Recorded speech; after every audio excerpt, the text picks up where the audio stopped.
What's up, guys? Welcome back. We are here for another week of Weekly Wines with me, Shakera. So I'm still in pink. We are still in the thrush of rosé season. Today, we're taking it back, going a little bit more classic, going to the old world. Okay, so the old world, of course, is everything, pretty much everything in Europe. So France, Spain, Italy, all those nice countries that we really know that have a lot of the wines and wine regions that we know, a lot of classic producers that we know, and sometimes that's what you're in the mood for.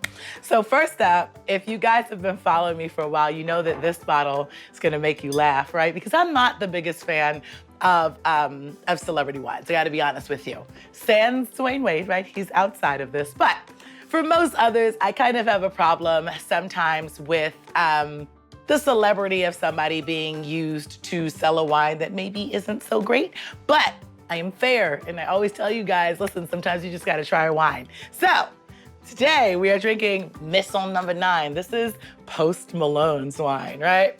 So let's be excited, right? So I liked it and I decided to try this one because my producer picked it. No, I'm joking. I decided to try this one because it is 100% Cinsault. And Cinsault is a grape that a lot of people have had in different blends, but have never had it really as a single varietal, especially not as a rosé.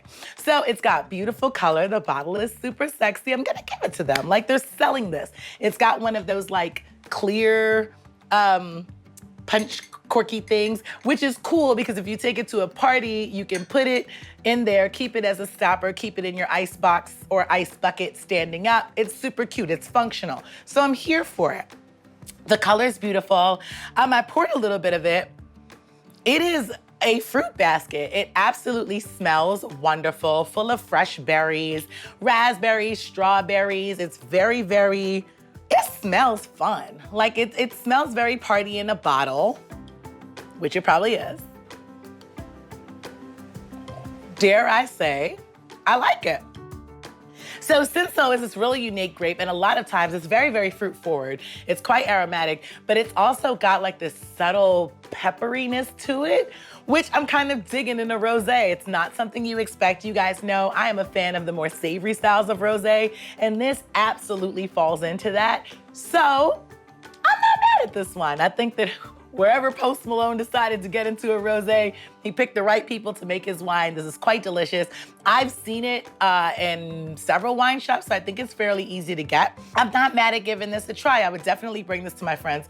I am gonna bring this to my friends who drink a lot of rosé, but have probably never had just any rosé that's 100% Cinsault. So it's quite delicious. And if you are a rosé connoisseur and you've had a lot, then this is an interesting one to try just because it's not a grape that a lot of people are really familiar with. It's, it's got a good balance of acid and fruit. That slight pepperiness is what's doing it for me, and it's quite delicious. I think it goes with food. I think it goes by itself, and I think it's a conversation starter if you want to be the one to bring the new wine with the grape that anyone's ever heard of. So this is a celebrity wine that I'm okay with. Give this one a try. It's quite good. And it's not too high in alcohol, because that's the thing. If you're bringing something to a party, you don't want everybody to get trashed, then the conversation goes left. So this is a good one to bring to your party. I'm not mad at this wine at all.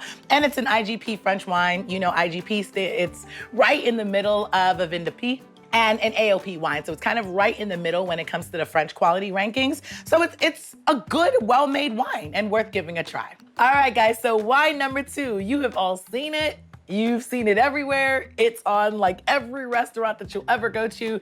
It's on their by the glass list. It is Whispering Angel. Now, this is the most classic of the old world French Provence style rosés. Beautiful, sort of dry, easy drinking, not overly acidic. But this is a wine that I think the more that you're into wine, I don't think a lot of people I know like this wine, and I don't really know why. Actually, I do. It's quite high in alcohol for a rosé, right? At 13%. If you're not careful, it drinks so easy. You can easily drink a whole bottle, which I have no judgments against. But if you drink a whole bottle of 13% wine, you gotta think about a couple things before you think of driving home and stuff like that, right? I also find it to be quite There's a lot of sugar in this, but it doesn't taste sweet. It's really one of those things where, depending on how your palate is naturally and the things you drink and you like, I think that I and a lot of other people I know just happen to detect a lot more sugar in this wine than we prefer in our rosés, but I think this is good. I will defend this wine. I think this is a good, easygoing, great entry-level Provence style rosé. So the color is beautiful. This is like all of the things. Oh my God. Okay, yeah, so this is from the Côte de Provence. So it's very much the classic representation of Provençal style rosé. It's light on the nose. It's fruity. It's a bit herbaceous. It's just delicious. It's 100% Grenache, so you're getting like that super, super fruity, and it's also crisp. So in this, on the nose, I always pick up a little bit of the slightest bit of salinity, and sometimes I wonder if my nose is misleading me just because I want it there, but I always pick that up on the nose. But on the nose, it's just light. It's not too fruit forward. It's not too savory. It's not too anything. It's just like, okay, nice. I like this. Yeah, exactly what I remember it as. So on the palate, this is not a wine that I would call sweet. I think that if you like sweet wines, you're still gonna find this wine to be quite dry. There's great acid in it though, which I think is really, really nice for summer. It's the adult thirst-quenching, beveragey, yummy thing that you want. I think that if you drink a lot of wine, you drink a lot of rosé, and you really like drier styles of rosé, you're gonna pick up in quite a bit of residual sugar in this that may not make you wanna drink a lot of it. But you're at happy hour. It's on the buy the glass list. Just have it. It's fine. It's delicious. It's enjoyable. It's a crowd pleaser. It's a great value. And it's a well-made rosé. And that's the thing I think that it's really important to think about when you're shopping for wine. Like, yes, it's really easy to be super dismissive of like the wines that everyone's kind of into and, oh, I want to go Whispering Angel. You know what? Whispering Angel's not a bad rosé. It's quite delicious, it's well made, and it is a crowd pleaser, and it will work for whatever you're having. Grenache is a beautiful grape. It works. It works in still red wines. It's beautiful in rosés, it's beautiful in blends, and it's beautiful on its own. So I think if you are just getting into rosés, if you have somebody that goes, I don't like rosé, it's meh. Okay, start them off with a little Whispering Angel. Actually, if you've had Whispering Angel and you don't mind it, you should look also for Rock Angel, which is kind of their next step up of rosé, which is quite good as well. But I don't think there's anything wrong with this. This is probably a really common one that you'll see at a restaurant on a buy the glass list. Buy it, get some oysters, and enjoy, because it's not that bad. Okay, and last but not least, guys, you know me. If we're in the old world, we're not going to Spain. It's a thing. You know me, I know you. You know I'm going to give you a Spanish wine.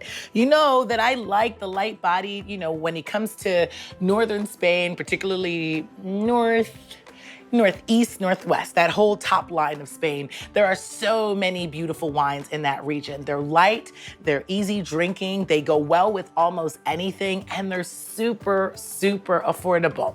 So we're going back to Galicia. This is, we've had Chacolís before. We've actually had this producer's Chacolí. This is the Ametsoy. This particular cuvée is called Rubentis, and it is 100% Handarabi Zuri. That is the name of the grape. This wine is from the Basque region of Spain. It's got the slightest bit of like effervescence to it. So when you pop the screw cap and you pour it, see a little bit of bubbles in your glass. It's not a sparkling wine. It's not carbonated, but you got the slightest bit of effervescence. I love that. Like just saying that. I want to say that word all day. Like, ooh, effervescence. Okay. Anyway, now to this wine. So now the fun thing about this is definitely a party wine. One, it's a grape that a lot of people don't know about. Two, the bottle is beautiful. And three, you go on Amazon right now, you order a porron, you pour this in it, and everybody that comes to your party, you welcome them with a nice swish from the porron. Instant party, so much fun. As for the wine, on the nose, I love that it's got this fruity kind of green, almost fresh flower scent to it. Aroma to it. Actually, if I wanted to say scent, who would stop me? But I am gonna say aroma. And I like it because I like when you get these, I think that green has become like a naughty word in wine, and I don't think it needs to be because everybody puts parsley on everything. So why would we act like we're afraid of a little bit of greenness and herbaceousness when it comes to our food and our wine? So I love that this wine isn't very counter to the first two that we had. This one doesn't smell like a bunch of fresh fruit. On the palate, oh, come on. This is so good. This light effervescence gives a light little bubbly, like wake up palate. Time to have a good time. The wine still drinks very savory. Even though it looks super light, there's a slight texture to it that I absolutely love. This is a super food-friendly wine. I've had this wine with Korean barbecue more times than I can count, and it is absolutely amazing. Because of the savoriness too, even if you're having like Korean barbecue, you know, bulgogi kind of has that sweetness to it a little bit. The savoriness in this wine plays off with it beautifully. So if you're making a burger and you're putting like a bacon tomato jam with your burger, one, save me a burger, and two, put this wine with it. It's absolutely amazing. As usual, you guys know I am a true champion of Spanish wine. This wine is super affordable, super delicious. If you go to a restaurant and you see it on the menu, you should order it. Actually, I'm gonna hold it closer so that you can get it on Vivino. This is one where if you are at a restaurant, you see it on the list, it's going to be super well priced. And no, you're not just picking a wine because it's the lowest priced one. And if you are, cool, win for you.